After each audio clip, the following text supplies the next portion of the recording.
Good evening, members of the board, the executive, and members of WIZO New South Wales. Thank you so much, Di Simons, President of WIZO New South Wales, for your kind invitation to participate in your 2021 AGM. I regret not being able to join on Zoom tonight, but I'll be traveling, so we've prepared this film clip which include the latest updates on projects that are so close to your hearts. WIZO New South Wales, you are the largest of all the fundraising states in Australia. Your successful initiatives have made it possible for World WIZO to direct funds where they are needed most. I'd like to extend my appreciation to each and every one of you for your commitment and hard work. I'm delighted to bring you the latest news from אחוזת ילדים, the Raya Yaglom DCC in Tel Aviv, Shikun Mizrach DCC in Rishon LeZion, Chorley DCC in Ranana, Ray and Tom Mandel Family Center in Modi'in, and Bakom Balev in Be'er Sheva. All of our projects were affected in one way or another and had to adhere closely to government regulations, which including social distancing, street hygienic measures, wearing masks, numerous lockdowns and quarantines, and long-distance learning.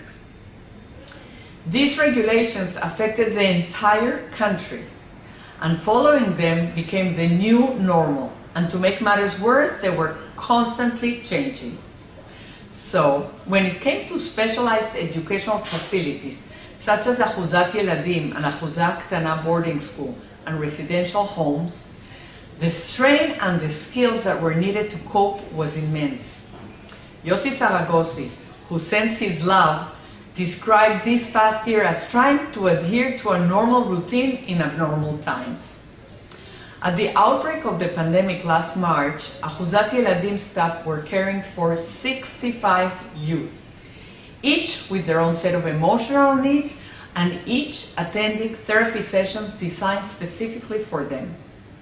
Suddenly, staff had to plan for dealing with long periods of time when the entire campus went into lockdown and youth were unable to go home or attend classes in the Millie Phillips School of Life. In normal times, youth benefit from a range of activities such as art classes and the ACE dog training programs facilitated by outside operators. But when the entire country went into lockdown and government regulations forbade entering or leaving אחוזת ילדים, staff at אחוזת ילדים rose to the challenge. There's a saying that goes, when life gives you lemon, make lemonade. And that is exactly what happened at אחוזת ילדים. They created an entire curriculum of in-house programs. I'm not talking about a few activities a day.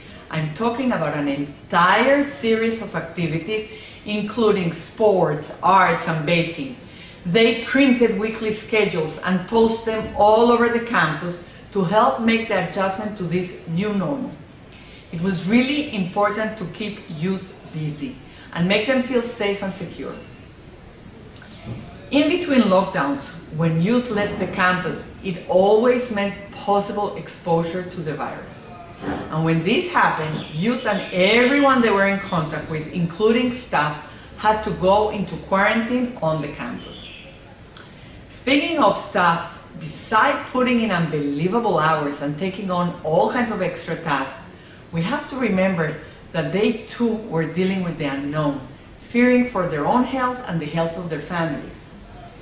Yossi realized this immediately and began sending out weekly letters of appreciation to thank the staff and help keep their motivation and morale high. WIZO runs a program all over its projects called HOSEN, or Resilience, in our educational facilities. This life skills program teaches youth and staff how to cope in emergency situations. Things like breathing exercises and thinking through thought situations step by step are just a few of the skills which came in very handy. This past year, the holidays and special occasions were celebrated very differently at אחוזת ילדים. Did you know that on Yom Kippur, Yossi and his team created an outside synagogue, and that last June's graduation ceremony took place over Zoom? And for the first time ever, Zoom was the platform for a unique bar bat mitzvah celebration. Many of you have visited Ahuzat Eladim and are familiar with the large elephant statue in the main garden in front of the Lowy House of Dreams. Imagine that area on Yom HaHatzmaut, decked with Israeli flags and colorful balloons, youth basking and playing in the warm Israeli sun. They're laughing and happy and really enjoying themselves. You'd never know that there was a pandemic raging outside. That is the beauty of WIZO Ahuzat Eladim. They know how to transform an enormous challenge into a golden opportunity. They made sure that the children were safe, secure, and healthy. There is so much that went on behind the scenes during this past year, and staff are so unbelievably skilled at knowing how to make the most difficult things look simple. Having had to endure 3 nationwide lockdowns, the corona period has been extremely challenging for staff, parents, and children at our daycare centers. The early age staff are simply fantastic. I have never seen such a committed and creative team. Learning about holidays and symbols is a big part of the early childhood curriculum. So, during the lockdowns, caregivers created educational films, clips to teach about holidays, such as Sukkot, Tu B'Shvat, and Family Day. Frequent phone calls and video chats with parents and the children also became part of the new normal. Today, the majority of the caregivers have received their 2 corona vaccines, but regulations still require them to wear masks all day while tending to the children. Before corona, parents would come inside to drop their child off in the morning, but today the routine is different. Parents and visitors are still not allowed inside the daycare centers, and children are greeted at the front door by a staff person who takes them from their parents' arms and in and out of the classrooms.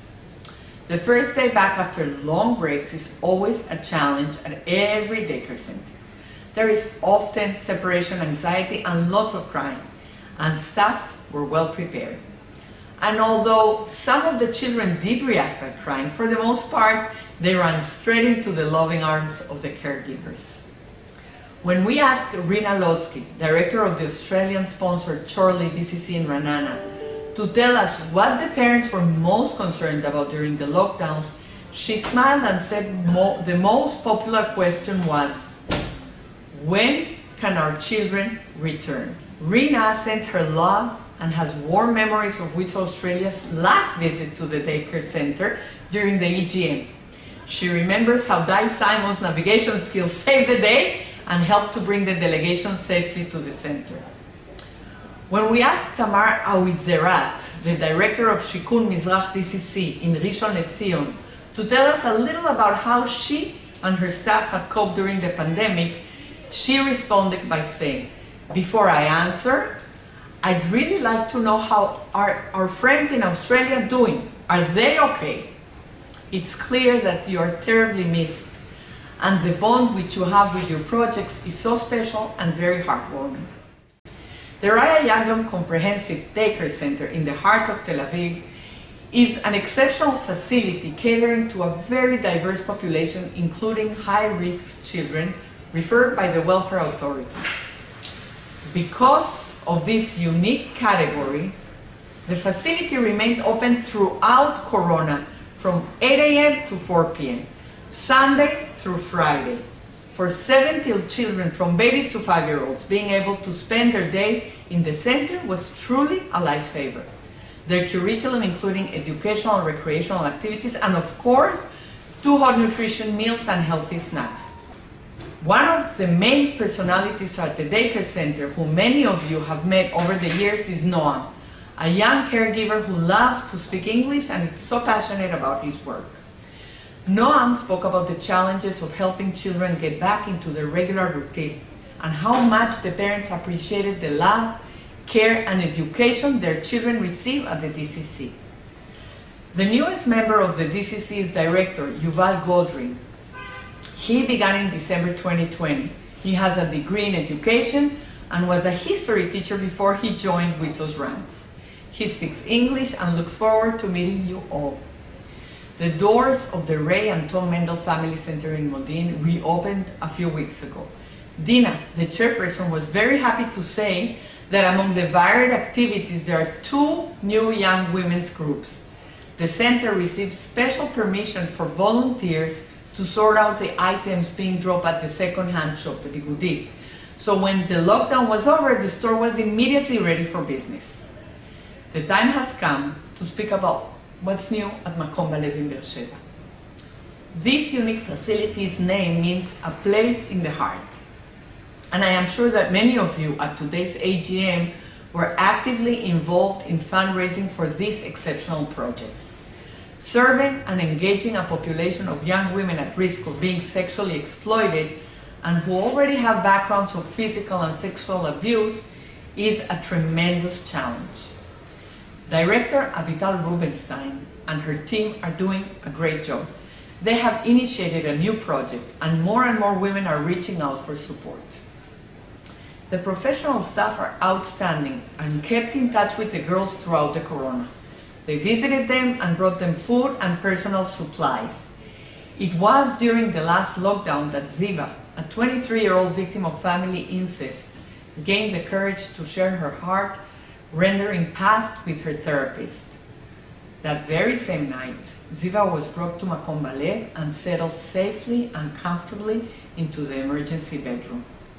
Ziva is only one of the 45 young women who receive help at Makom Balev. And none of this would have been possible if it's not for you. WIZO New South Wales, you are one of our most beloved partners and we look forward to welcome you back to Israel soon. You have my heartfelt appreciation for all that you do for WIZO, for Israel's children, youth and women. Wishing you a very productive and successful AGM.